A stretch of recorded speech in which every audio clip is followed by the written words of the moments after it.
Eu saúdo a todos em nome de Jesus. Que Deus abençoe vocês. Eu sou Túlio Vasconcelos. Convido você para juntos fazermos uma reflexão na palavra de Deus hoje. Espero que Deus te ajude, te fortaleça e que o que vamos estudar, o que vamos refletir nessa noite, aquilo sobre o que vamos refletir, realmente seja uma bênção para a sua vida e para toda a sua família. Eu gostaria de convidar você a abrir sua Bíblia em Mateus, Evangelho de Jesus, escrito por Mateus capítulo 10, versículo 20. Mateus capítulo 10, melhor dizendo, desculpe, Mateus 10, 28. Mateus capítulo 10, versículo 28. A palavra de Deus, no Evangelho de Jesus, escrito por Mateus capítulo 10, versículo 28, diz assim: E não temais os que matam o corpo e não podem matar a alma. Temei antes aquele que pode fazer perecer no inferno tanto a alma como o corpo. Eu vou ler de novo. E não temais os que matam o corpo e não podem matar a alma. Temei antes aquele que pode fazer perecer no inferno tanto a alma como o corpo. Vamos orar? Oremos. Senhor Deus, nosso Pai, muito obrigado pela Tua palavra. Muito obrigado pelas pessoas que estão assistindo a esse vídeo e que elas sejam abençoadas. E que o poder transformador do Teu Evangelho na minha vida, na vida de cada um daqueles que um dia encontraram a Tua verdade em Cristo, na Tua palavra, que todos nós sejamos fortalecidos, iluminados, instruídos e confortados. E que o Senhor fale aos corações das pessoas que estão buscando respostas para as suas vidas no âmbito espiritual, na necessidade do relacionamento com Deus. Eu peço que o Senhor me use para a Tua glória, em nome de Jesus. Amém. Meus queridos irmãos e amigos, o nosso título é bem circunstancial, é bem oportuno. O nosso título é O Pior Vírus de Todos. Estamos falando sobre vírus. Estamos no meio de uma pandemia viral de proporções mundiais. Eu fico pensando qual será o pior vírus de todos. Será que é o coronavírus? Eu tenho aqui essa ilustração. Eu peguei emprestado para mostrar para vocês esse coronavírus, né? Não é o coronavírus, mas representa que é uma cara feia, agressiva. E olha, o coronavírus você não vai acabar com todo mundo não, viu? Você vai se acabar. Logo, logo. Se Deus permitir, você vai se acabar. Viu? Volta lá para o seu campo. Qual é o pior vírus de todos?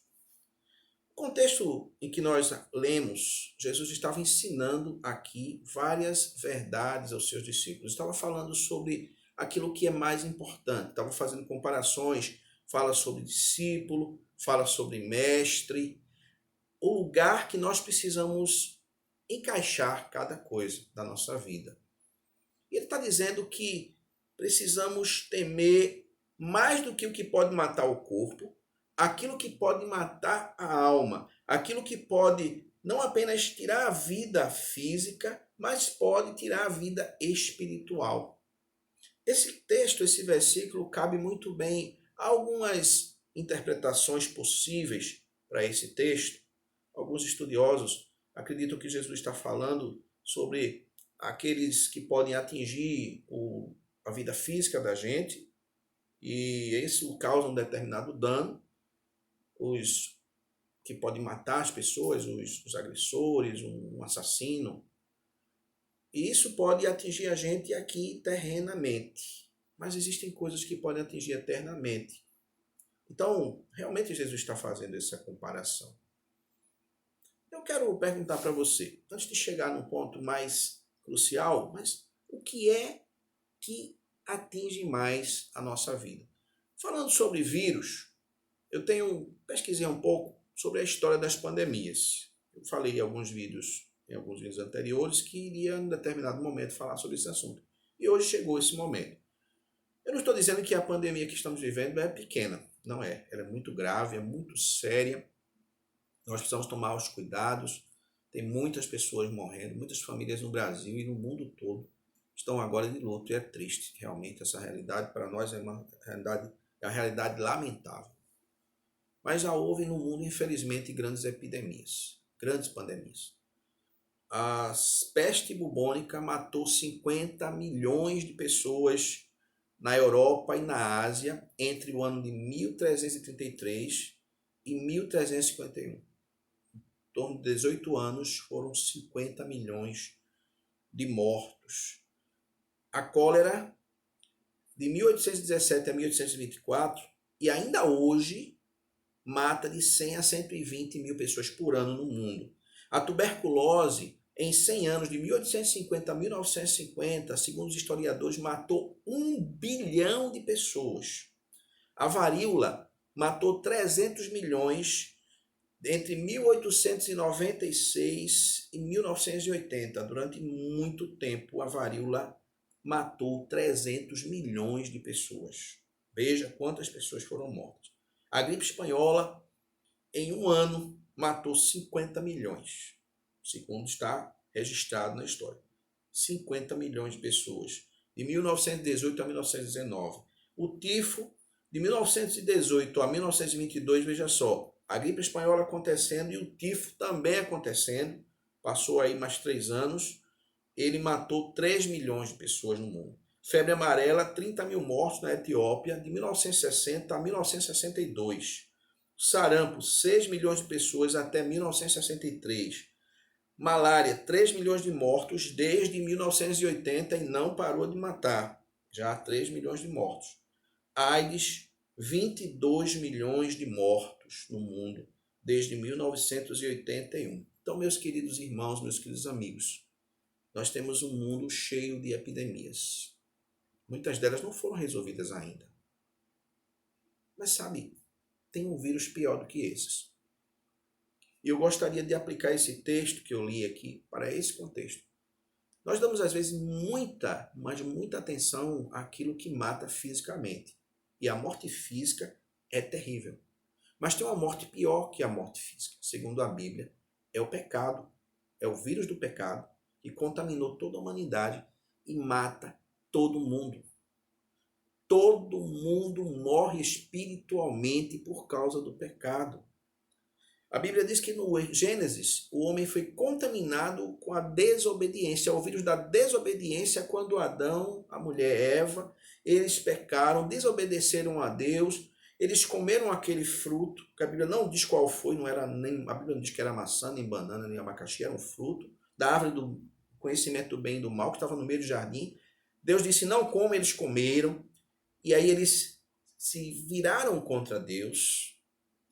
Daí o homem se contaminou. Aquele casal contaminou toda a humanidade. Deus disse a eles que se eles comessem, certamente morreriam. Mas Satanás disse, não, vocês não vão morrer. Deus estava falando da morte física e da morte espiritual. Porque existem 2 mortes na existência humana. Deus disse que a morte física entraria e a morte espiritual entraria. E quando um ser humano morre fisicamente, estando morto espiritualmente, ou seja, afastado de Deus por causa do pecado, que fica no meio, que é esse vírus que contamina todo mundo, porque se morreram 1 bilhão de mortos por tuberculose, por causa do pecado, todos morreram. A Bíblia diz que todos pecaram e todos estão destituídos da glória de Deus. O salário do pecado, do vírus do pecado, que é a desobediência a Deus, é deixar de fazer o que Deus manda e não fazer, deixar de fazer o que Deus manda fazer. Deus diz faça e a gente não faz. E fazer o que Deus diz não faça e a gente faz. Então, na hora que a gente desobedece de forma ativa ou passiva, nós estamos pecando, fazendo tudo que desagrada ao Senhor. E o pecado mata. Todos os bilhões de pessoas que morreram no mundo morreram por causa do pecado. Tem uma relação entre o vírus físico, por exemplo, do coronavírus, aqui representado. O que é que ele causa? O coronavírus causa dor, febre, dor na garganta, infecção nas vias respiratórias, causa um incômodo pode causar um incômodo muito grave, pode levar a pessoa a não poder conseguir respirar, tem que usar equipamento para auxiliar a respiração, os ventiladores mecânicos. Pode acontecer isso. E aí, o que é que resolve o problema do vírus? Está se procurando vacina, está se procurando remédios. Então, são formas eficazes. O vírus físico que leva à morte física, pode levar à morte física, pode ser curado.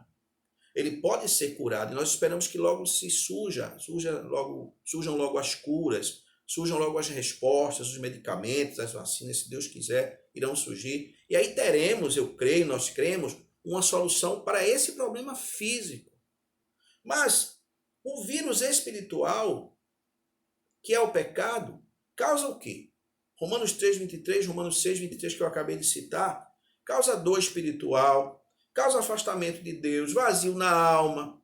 O ser humano, ele peca e ele fica sozinho, se sente só, ele se distancia de Deus, sente o vazio dentro dele que não consegue preencher. E aí esse vírus faz com que nós nos tornemos arrogantes, orgulhosos, amargurados, rancorosos, vingativos, mentirosos, ladrões, corruptos, fraudadores, enganadores, que nos tornemos pessoas que gostam de agir errado, carnais, arengueiros, briguentos, fofoqueiros, que sejamos estelionatários, assassinos, estupradores, tantas pessoas, e meus irmãos, meus amigos, o pecado, ele leva o homem para todas as desgraças. Ele leva o homem para se revoltar contra o outro, ser orgulhoso, arrogante, invejoso, faz com que o bem do outro me cause raiva. Eu não aceito ver o meu irmão, o meu vizinho, o meu parente, o meu primo, o meu pai, a minha esposa prosperar. Eu sinto raiva, eu me sinto ofendido porque eu não prosperei como ele. Eu preciso comprar um celular de R$ 2.000 sem poder, 4, 5, 10 mil reais. Um vestido caro, porque a minha inimiga, a minha colega de trabalho, a minha prima comprou eu tenho que ter igual, eu não posso. Quantas pessoas estão pagando celulares caros e não tem dinheiro para colocar crédito? Então, muitas vezes, o pecado, é isso que o pecado causa. É eu me sentir menos e precisar de objetos, precisar de status social. Eu não estou falando que esses objetos são ruins, que status, que crescimento social, crescimento financeiro é ruim, não estou falando isso. A questão não é o dinheiro ou falta dele, não é o problema. O problema é como eu sou por dentro, e foi o pecado que colocou essa sujeira dentro de mim. Essa sujeira que não me deixa perdoar uma ofensa que alguém me fez, às vezes sem saber, ou sabendo. Mas aí tem gente que defende que não perdoe. Hoje eu tenho visto pessoas dizendo, não perdoe. Não se deve perdoar. Se você não perdoa, você fica escravo da dor. Você se torna só, você fica uma pessoa revoltada, que vai magoar as pessoas, impaciente, intolerante. Então, o pecado só destrói. O pecado empobrece a nossa vida. O pecado faz a gente perguntar se Deus realmente existe. O pecado faz a gente acreditar que Deus não está cuidando de ninguém porque está deixando acontecer todas essas coisas. Sabe, irmãos e amigos? Deus não está na criação dos problemas, Ele está nas suas soluções. Outro dia, um casal perdeu uma filhinha de 7 anos. E eles vieram conversar comigo, por que Deus permitiu isso? Eu disse, nem todas as vezes a gente tem respostas para as coisas. Mas se Deus permitiu isso, Ele tem uma razão muito grande. Aprendamos com as perdas. Mas o pecado, esses sentimentos pecaminosos que fazem a gente duvidar de todas as coisas e não querer mais confiar nas pessoas. Acreditar que confiança não se tem mais, não é possível, não se tem mais amigos. Ninguém é amigo de ninguém. Isso é o pecado na sua vida, meu irmão. Te destruindo, te consumindo, te levando a acreditar nas mentiras que o diabo pregou na eternidade. E sabe qual é uma das piores mentiras do diabo? Como no início ele fez no Gênesis, ele fez com que o casal acreditasse que Deus estava mentindo para eles. E hoje ele faz a mesma coisa. Uma das mentiras do diabo é fazer as pessoas acreditarem que ele não existe. Está aí um monte de gente servindo a ele, sem acreditar que ele existe. Isso é uma estratégia de Satanás. Satanás tem um sonho de consumo que é ser adorado. Ele engana as pessoas para que ele seja adorado no lugar de Deus, para que as pessoas adorem os outros, pessoas como elas, e deixem de adorar o Criador e adorem a criatura, adorem seus corpos, adorem os seus trabalhos, o seu dinheiro, sua posição social. Isso é pecado. O pecado em todas as suas formas, destruindo a humanidade, nos tornando gananciosos. Eu falo nos tornando de um modo geral. Gananciosos, cruéis, violentos, assassinos, corruptos, devassos, vivendo uma vida desonesta, idólatra, e todos os males físicos, doenças e, por fim, a morte eterna. E quando o indivíduo ele morre separado de Deus por causa do pecado que criou essa barreira, porque Deus quer viver assim conosco. Mas o pecado, ele obstacula, ele cria uma barreira. E Deus é santo, não pode viver com o pecado, junto com o pecado. Então, o pecado cria uma barreira, então você fica longe de Deus. Vai vivendo sua vida aí religiosa, ética, um bom cidadão, um pai de família, uma boa mãe de família, uma filha, profissional, ou vive só. E você vive só também por dentro. E você culpa todo mundo dos seus problemas, se revolta com todo mundo. Eu lembro quando eu era adolescente, eu vivia revoltado sem causa. Mas eu achava que aquilo me tornava diferente. E hoje quase todo mundo vive revoltado sem causa. Isso não é ser diferente, isso é ser igual. Vou causar. Eu vou chocar. Você está sendo mais um. Todo mundo está fazendo isso. Não tem nenhum choque nisso aí. Não tem nenhuma causa nisso aí. Você não está causando coisa nenhuma. Você está igual a milhões e milhões. Me desculpe te falar assim. Pense sobre isso. Mas tem um antídoto para o pecado. Deus amou o mundo de tal maneira que deu seu Filho único, para que todo aquele que nele crê não pereça, mas tenha vida eterna. Deus enviou seu Filho ao mundo, não para julgar o mundo, mas para que o mundo fosse salvo por ele. Deus convida a gente. Jesus é a prevenção, Jesus é a vacina, Jesus é a salvação, o medicamento eficaz contra o pecado, o sangue de Jesus. Jesus reaproxima o homem de Deus. O maior vírus de todos é o pecado que mata todo mundo. Todos vão morrer. Na história da humanidade só houve 2 homens que não morreram, Enoque e Elias. Mas Jesus veio para salvar e buscar o homem que se havia perdido por causa do pecado. Jesus ressuscitou, morreu por nossos pecados e ressuscitou. E vive está e vai voltar. E olha, todos os erros e todas as culpas e todos os acertos que nós temos cometido na nossa vida serão julgados pelo próprio Cristo, que voltará não como um cordeiro, mas como grande juiz e rei da terra. Jesus vai reinar na terra durante 1000 anos. Isso é outro assunto para a gente estudar outro dia. A palavra de Deus em Romanos, capítulo 5, versículo 18, diz o seguinte. Romanos, capítulo 5, versículo 18.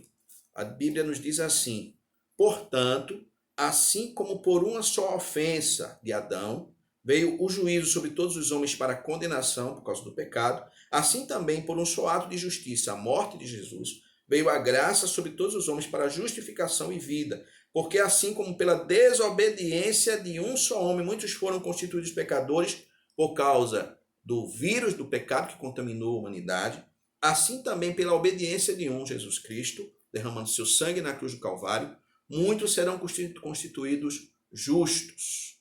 Em Romanos capítulo 3, a palavra de Deus fala que todos pecaram e destituídos estão da glória de Deus, sendo justificados gratuitamente pela sua graça, mediante a redenção que há em Cristo Jesus, ao qual Deus propôs como propiciação pela fé no seu sangue, para a demonstração da sua justiça, por ter ele, na sua paciência, deixado de lado os delitos, os pecados outrora cometidos. Então, nós queremos dizer, como diz o verso 26, a justiça de Deus é demonstrada nesse tempo presente, através de Jesus, para que ele seja justo e também justificador daquele que tem fé em Jesus. O sangue de Cristo é a vacina para o pecado. É a vacina que cura o homem do efeito do pecado. O pecado nos leva à condenação, e se o homem morre fisicamente, afastado de Deus, ele vai passar a eternidade no lugar que Deus está longe desse lugar. Deus governa o universo, governa também o inferno, que a Bíblia fala do inferno. Não fala de outra coisa, fala de céu e de inferno. Deus governa todo o universo. Mas, infelizmente, o que faz o homem morrer espiritualmente e ficar lá no inferno é o pecado que ele não curou através do sangue de Jesus. O remédio é oferecido. A vacina é oferecida. Jesus morreu por nós. Você está ouvindo essa mensagem, você está cansado de ouvir essa mensagem. E aí você diz, eu não preciso, eu sou bom. Você é bom. Você que é invejoso, mentiroso às vezes, ou tantas vezes. Você que fala mal do seu patrão, fala mal do presidente, ou falava do outro que era presidente antes, da outra que era presidente antes, do seu prefeito. Você que desrespeita as autoridades, você que desrespeita o seu professor, você que fala mal da pessoa no trânsito. Todos nós falhamos. Todos, eu falho também. Mas um dia o remédio foi oferecido. E algumas pessoas aceitaram esse remédio.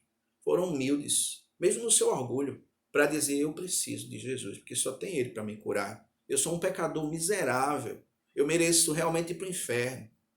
Mas Jesus me ajuda. Tem misericórdia de mim. Você já fez isso? Você já recebeu esse remédio? Teve um camarada, que ele estava sendo crucificado ao lado de Jesus. Ele era um cara com uma vida totalmente errada. Ele não era bom, não. Me desculpe, ele não era um bom ladrão, não. Não tem ladrão bom.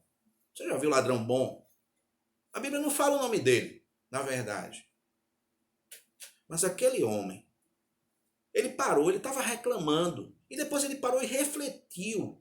E antes de morrer, ele olhou para Jesus, ele reconheceu que Jesus era o remédio para a vida dele. Ele reconheceu, a única coisa de certo que ele fez na vida ali foi reconhecer. Ele confessou os seus pecados. Ele disse, eu estou aqui porque eu mereço, mas esse não fez mal nenhum não. E disse, Jesus, lembra-te de mim quando entrares no teu reino. Eu não quero esse vírus do pecado, no caso dele lá, me destruindo não. Eu não quero ir para o inferno não, Jesus. Eu já passei a vida toda longe de Deus. Eu já me dei muitas desculpas. Eu estou aqui conjecturando, tá certo? Não está na Bíblia isso. Eu já me dei muitas desculpas, eu já reclamei demais, eu já fiz tanta coisa errada. Me ajuda agora. E Jesus disse, eu vou te ajudar, porque você entendeu. A grande dificuldade para o ser humano não é dar esmolas, não. Qualquer um pode dar esmolas. É bom ajudar os pobres, ajudar os humildes. É bom ser ético, cumprir as leis, ser honesto. Tudo isso é muito bom. Mas a sua bondade, minha bondade, é uma obrigação. Ela não é moeda de troca para Deus. Nenhuma dessas vacinas que nós inventamos com a nossa honestidade, com a nossa ética, nenhum desses remédios funciona, meu querido, minha querida. Tem que ter a vacina certa para o pecado, e a vacina é única, é o sangue de Jesus. Entregue sua vida ao Senhor. E não deixe que o pior vírus de todos mate você eternamente. Que Deus te abençoe.